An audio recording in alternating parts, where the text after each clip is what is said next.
Existe um ensinamento de Jesus que atravessou séculos, foi repetido milhares de vezes, lido incontáveis vezes, e ainda assim continua sendo evitado, suavizado ou distorcido. Não porque seja complexo, mas porque é simples demais para o ego aceitar. Esse ensinamento não oferece conforto psicológico, não alimenta identidade espiritual, não promete recompensa futura.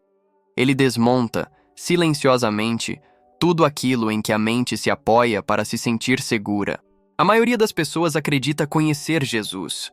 Conhece suas frases mais populares, suas histórias mais famosas, seus milagres mais citados. Mas conhecer palavras não é o mesmo que permitir que elas atravessem a estrutura interna que sustenta quem acreditamos ser.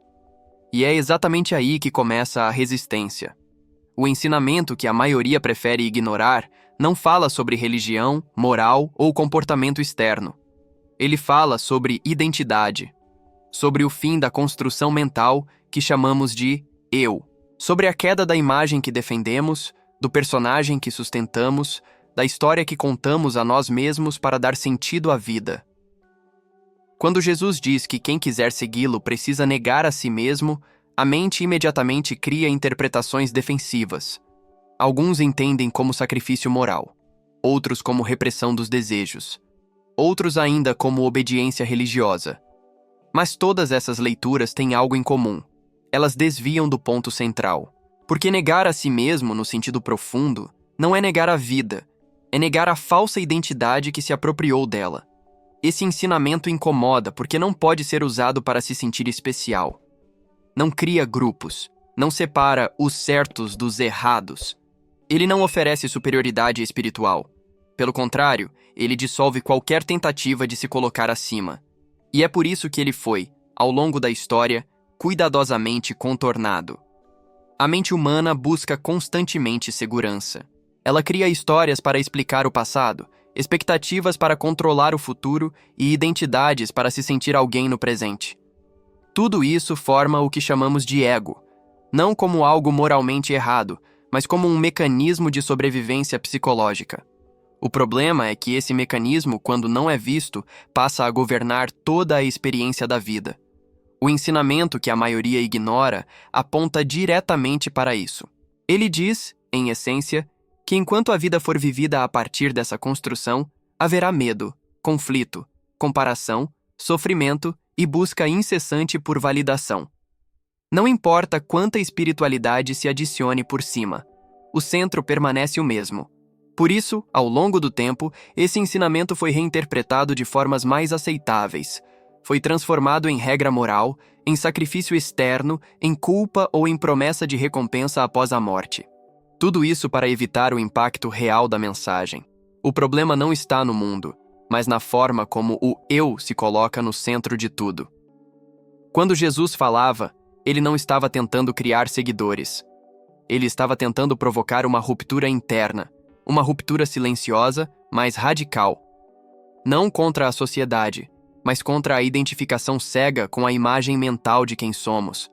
Essa ruptura não pode ser institucionalizada, não pode ser controlada, não pode ser usada como ferramenta de poder. Por isso ela foi diluída. A maioria prefere ignorar esse ensinamento porque ele não oferece chão imediato. Quando a identidade começa a ser questionada, surge um vazio, e o vazio assusta. O ego prefere qualquer resposta, mesmo falsa, ao silêncio que desmonta suas certezas. É mais confortável seguir regras, repetir frases, acreditar em narrativas prontas do que permanecer diante da pergunta fundamental: quem sou eu sem as histórias que conto sobre mim?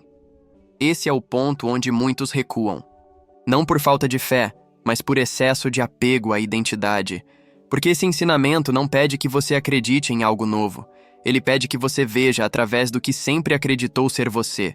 E isso não pode ser feito por esforço, nem por obediência, nem por repetição. Por isso ele continua sendo ignorado, mesmo estando à vista. A maioria prefere um Jesus que resolva problemas externos, que traga conforto emocional, que valide crenças já existentes.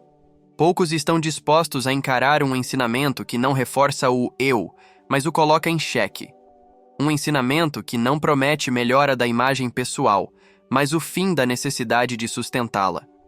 E é exatamente aí que começa a liberdade que quase ninguém quer atravessar. Por que esse ensinamento foi distorcido ao longo do tempo?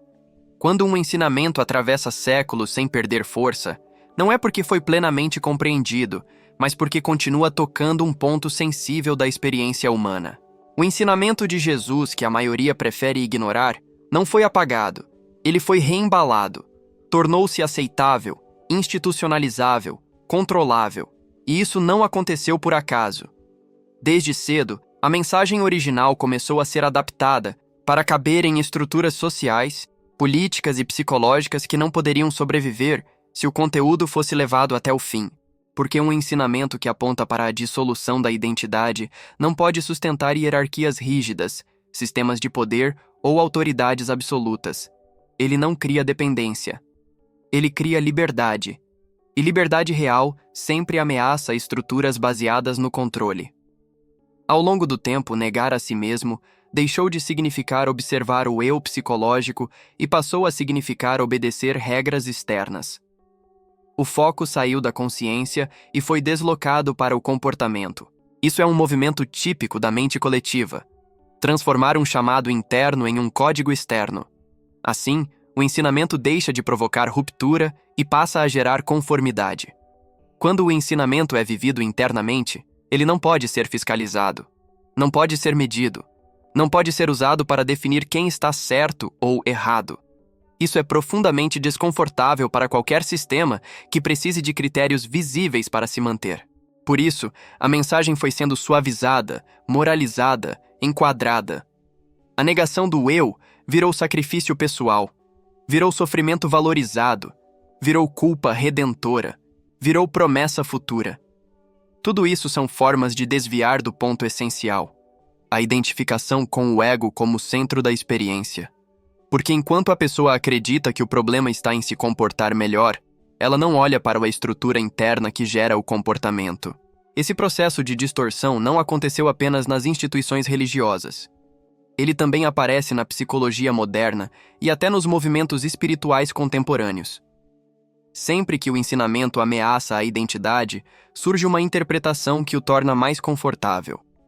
Algo que possa ser praticado sem colocar em risco o eu. A psicologia, por exemplo, muitas vezes reconhece o ego como estrutura necessária e tenta apenas torná-lo mais funcional. Isso tem valor terapêutico, mas não toca o ponto radical do ensinamento de Jesus. Tornar o ego mais saudável não é o mesmo que não se confundir com ele. Um ego bem ajustado ainda é um ego operando no centro.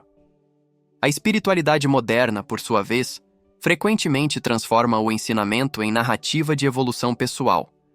O negar a si mesmo vira melhorar a versão de si.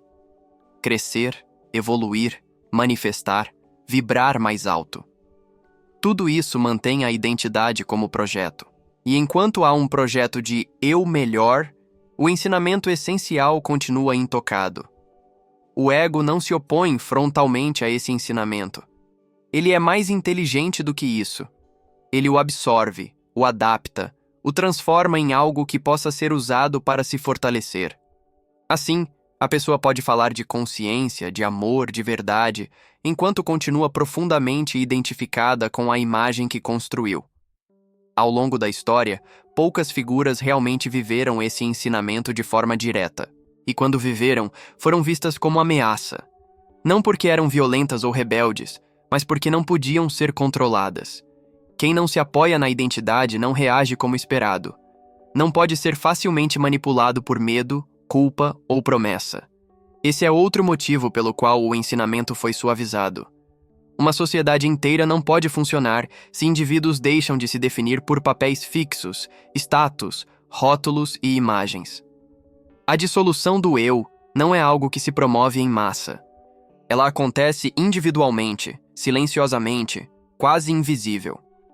Por isso, a maioria prefere uma versão simbólica, distante ou futura desse ensinamento. Algo que possa ser respeitado sem ser vivido. Algo que inspire sem desestabilizar. Algo que seja bonito de ouvir, mas seguro de ignorar. O resultado é que muitas pessoas passam a vida inteira acreditando que estão seguindo os ensinamentos de Jesus, quando na verdade estão apenas reorganizando o ego em torno deles. A identidade muda de forma, mas não de estrutura. O eu continua no centro, agora vestido de espiritualidade, moral ou devoção. O ensinamento que a maioria prefere ignorar não foi perdido. Ele continua ali, intacto, atravessando textos, parábolas e frases simples. Mas ele só se revela quando a mente para de buscar interpretações confortáveis e começa a observar a si mesma com honestidade. E é exatamente nesse ponto que a resistência reaparece. Porque ver o ego não é confortável, não oferece narrativa heróica, não cria identidade positiva, apenas expõe. E a maioria ainda prefere não ver. Se este vídeo está fazendo sentido para você, inscreva-se no canal Expansão da Mente Consciente. Aqui, o autoconhecimento é tratado como mapa interno, não como fórmulas mágicas. O que acontece quando esse ensinamento começa a ser vivido de verdade? Quando alguém deixa de apenas ouvir o ensinamento e começa, ainda que sem intenção clara, a vivê-lo, algo profundamente desconcertante acontece. Não há luz imediata, não há sensação de vitória, não há expansão emocional que possa ser exibida. O primeiro efeito não é liberdade, é instabilidade interna, porque aquilo que sustentava a sensação de eu começa a perder consistência, e a mente não sabe operar sem esse centro fixo. No início, a pessoa não consegue explicar exatamente o que está acontecendo. Há uma sensação estranha de deslocamento. As coisas que antes motivavam já não têm o mesmo peso. As histórias que antes davam sentido começam a parecer artificiais. O passado perde parte do seu poder narrativo e o futuro já não oferece o mesmo conforto psicológico. Surge um espaço silencioso onde antes havia certezas. Esse é o momento em que muitos recuam. A mente interpreta essa experiência como perda, confusão ou até erro espiritual, porque fomos condicionados a associar crescimento à clareza imediata, a respostas prontas, à sensação de progresso. Mas o ensinamento que Jesus apontava não oferece esse tipo de confirmação.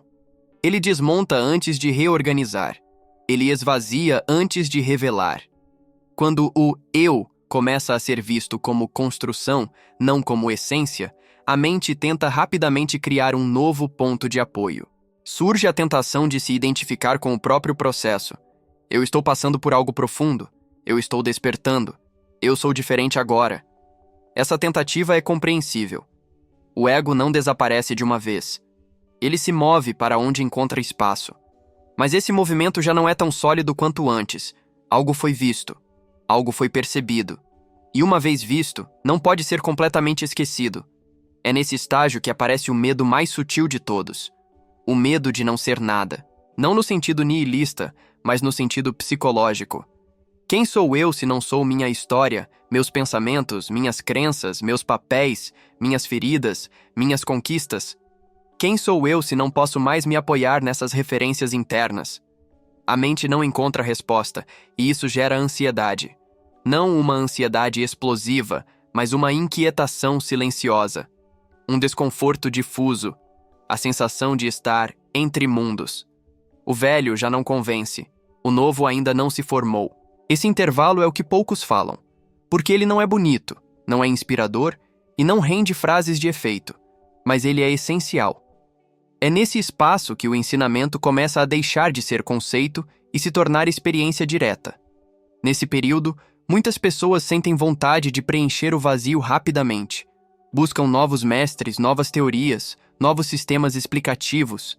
Tentam transformar o processo em algo compreensível, organizado, controlável. Mas cada tentativa de preencher o vazio com significado é, na verdade, uma tentativa de reconstruir o eu. O ensinamento que Jesus apontava não pede pressa. Ele não pede entendimento imediato. Ele pede algo muito mais difícil. Permanecer consciente sem se agarrar.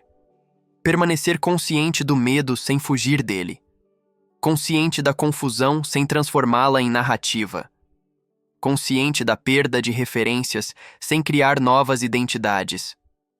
Isso exige uma coragem silenciosa que não se aprende em livros. Porque não há garantia de recompensa psicológica. Não há promessa clara de o que vem depois. Há apenas a percepção de que a antiga forma de viver não pode mais ser retomada com a mesma ingenuidade. Aos poucos, algo começa a mudar. Não de forma espetacular, mas de maneira quase imperceptível.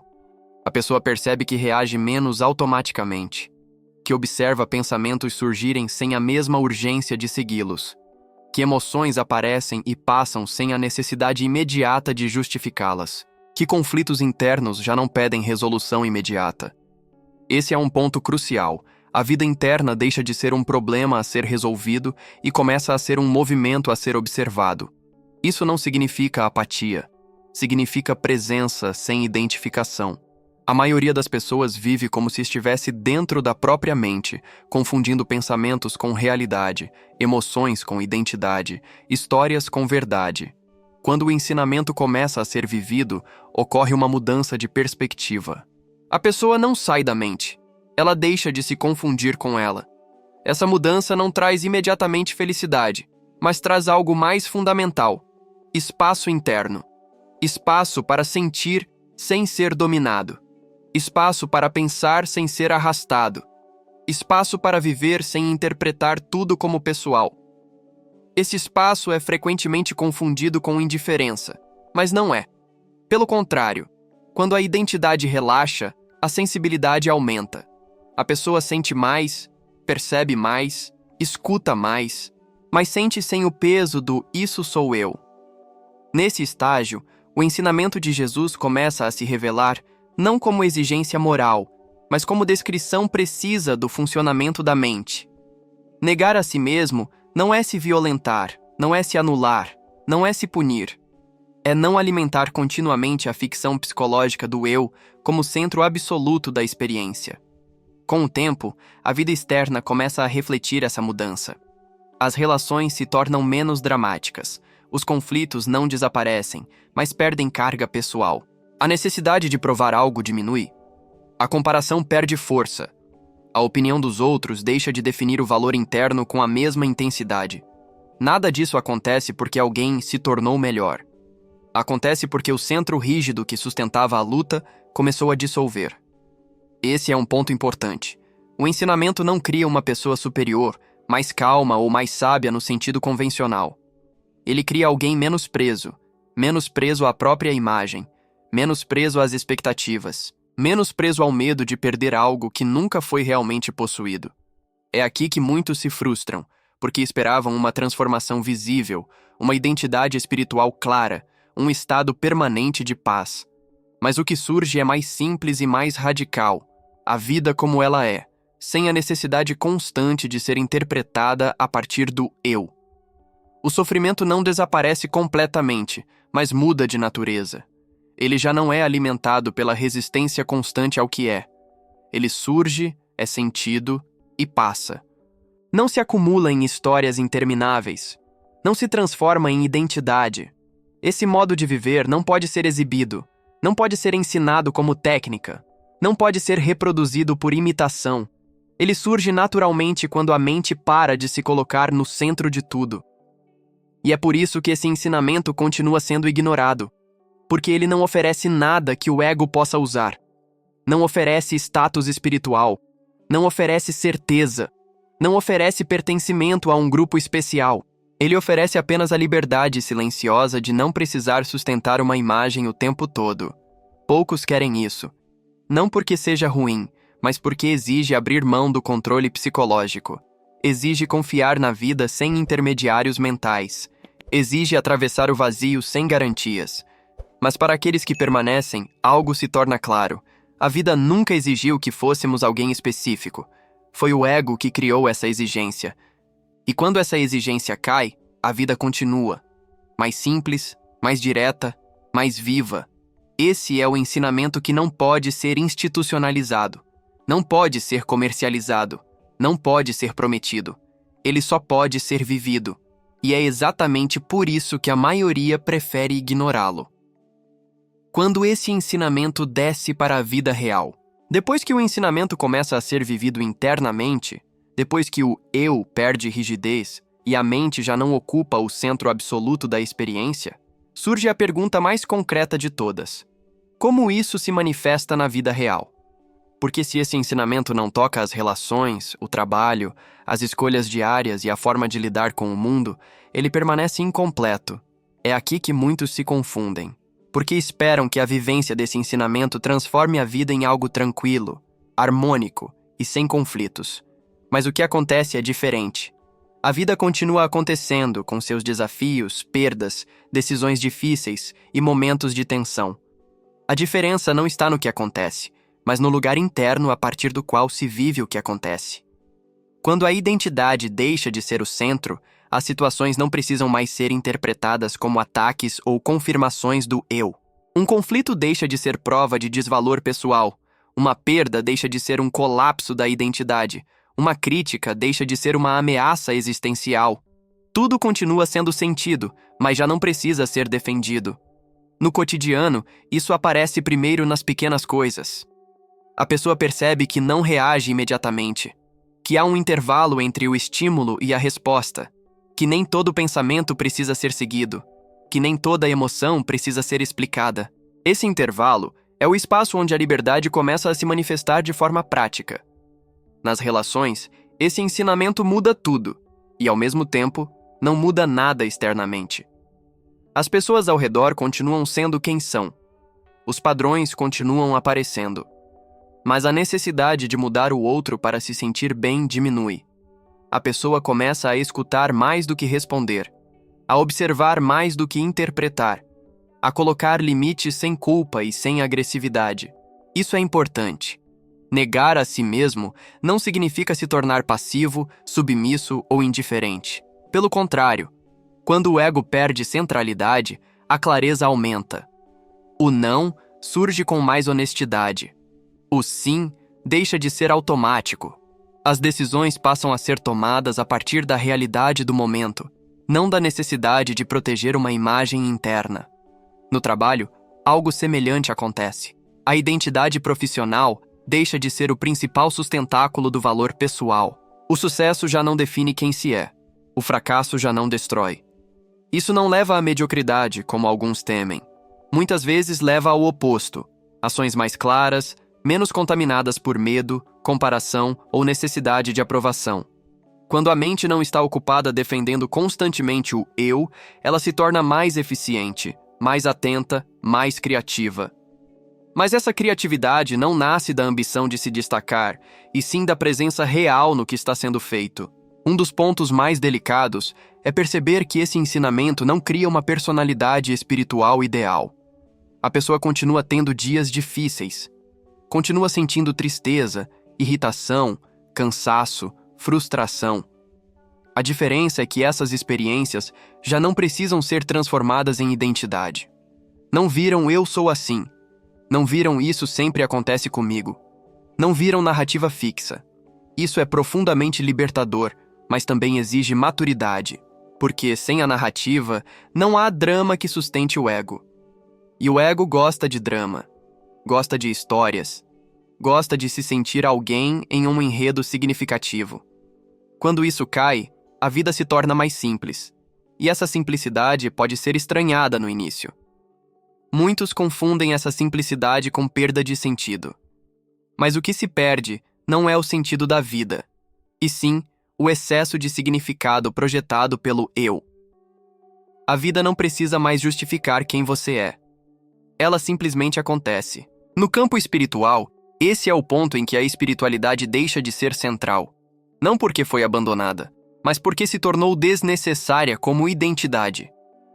A pessoa já não precisa se definir como espiritual, consciente, desperta. Ela vive. E isso é suficiente. Isso também significa que a pessoa não sente mais a necessidade de convencer os outros. Não precisa explicar sua visão de mundo. Não entra em disputas conceituais. Não se incomoda tanto quando é mal compreendida, porque o valor não depende mais do reconhecimento externo. Esse é um ponto-chave que diferencia a maturidade de fuga espiritual. Quando alguém realmente vive esse ensinamento, não se afasta da vida comum, não despreza o mundo, não se coloca acima. Pelo contrário, se torna mais humana, mais acessível, mais presente. A espiritualidade madura não cria distância. Ela cria proximidade sem apego. Outro aspecto importante é a relação com o sofrimento. O sofrimento continua existindo, mas já não é alimentado pela resistência constante. A dor é sentida como dor, não como injustiça pessoal do universo. Isso muda completamente a forma como ela é vivida. O sofrimento deixa de se acumular em camadas de interpretação. Quando algo difícil acontece, a mente não corre imediatamente para explicar, culpar ou justificar. Há espaço para sentir, e sentir, quando não é resistido, passa. Não se transforma em identidade. Esse modo de viver não é chamativo. Não gera seguidores. Não cria grupos. Ele não se espalha como ideologia. Ele se reconhece silenciosamente entre aqueles que atravessaram o mesmo ponto interno. É uma compreensão que não precisa ser dita. E é exatamente por isso que o ensinamento de Jesus continua sendo tão atual e tão ignorado. Porque ele não oferece nada que possa ser exibido. Não oferece pertencimento. Não oferece superioridade. Não oferece garantias. Ele oferece algo muito mais radical. A possibilidade de viver sem a necessidade constante de ser alguém. Quando isso se integra, a vida ganha uma leveza estranha. Não porque tudo fica fácil, mas porque o peso adicional criado pelo eu deixa de ser carregado. A mente não precisa mais estar sempre em guerra consigo mesma. Nesse ponto, o ensinamento deixa de ser algo que você lembra ou aplica. Ele simplesmente se torna o pano de fundo da experiência. Não como regra, mas como clareza. E essa clareza não exclui o mundo. Ela o inclui sem aprisionamento. Esse é o ensinamento que não pode ser vendido, ensinado como método ou transformado em promessa. Ele só pode ser reconhecido quando a mente está disposta a parar de se colocar no centro. Por isso, a maioria prefere ignorá-lo, porque ignorá-lo permite continuar sendo alguém. Vivê-lo exige abrir mão dessa necessidade. Mas para quem atravessa esse ponto, algo se revela com simplicidade desconcertante. A vida não estava pedindo que você se tornasse melhor, mais elevado ou mais espiritual. Ela só estava pedindo que você parasse de se confundir com a ideia de quem você é. E quando essa confusão termina, não há fogos de artifício. Há apenas a vida acontecendo, sem o peso de precisar ser outra coisa. É nesse silêncio que a liberdade começa. Se esse vídeo tocou em algo que você nunca tinha parado para observar com tanta honestidade, permita-se não correr para respostas rápidas. O ensinamento que atravessamos aqui não pede crença, nem esforço, nem concordância imediata. Ele pede apenas atenção. Atenção ao modo como o eu se coloca no centro da experiência. Atenção à forma como a mente cria histórias para se proteger. Atenção ao peso desnecessário que carregamos sem perceber. Jesus não ofereceu um caminho para se tornar alguém melhor. Ele apontou para o fim da necessidade de sustentar uma identidade o tempo todo. E esse é um convite que continua atual, silencioso e desconfortável, justamente porque não pode ser usado pelo ego. Se você sente que esse conteúdo abriu um espaço interno, mesmo que pequeno, não tente preenchê-lo agora. Observe. Deixe que a clareza amadureça sozinha. A consciência não cresce por acumular ideias, mas por ver o que já está operando. Se você quer continuar explorando esse tipo de investigação profunda, sem religião, sem fórmulas e sem personagens espirituais, inscreva-se no canal Expansão da Mente Consciente. Aqui, os ensinamentos de Jesus, o autoconhecimento e a consciência são abordados como experiências vivas, não como conceitos para decorar. Se esse vídeo fez sentido para você, deixe um comentário, não para concordar ou discordar, mas para compartilhar o que foi visto. Às vezes, escrever é uma forma de tornar consciente algo que ainda está se revelando. E se você conhece alguém que sente que existe algo além das explicações comuns, compartilhe este vídeo. Não como verdade, mas como convite à observação. Nos vemos no próximo vídeo.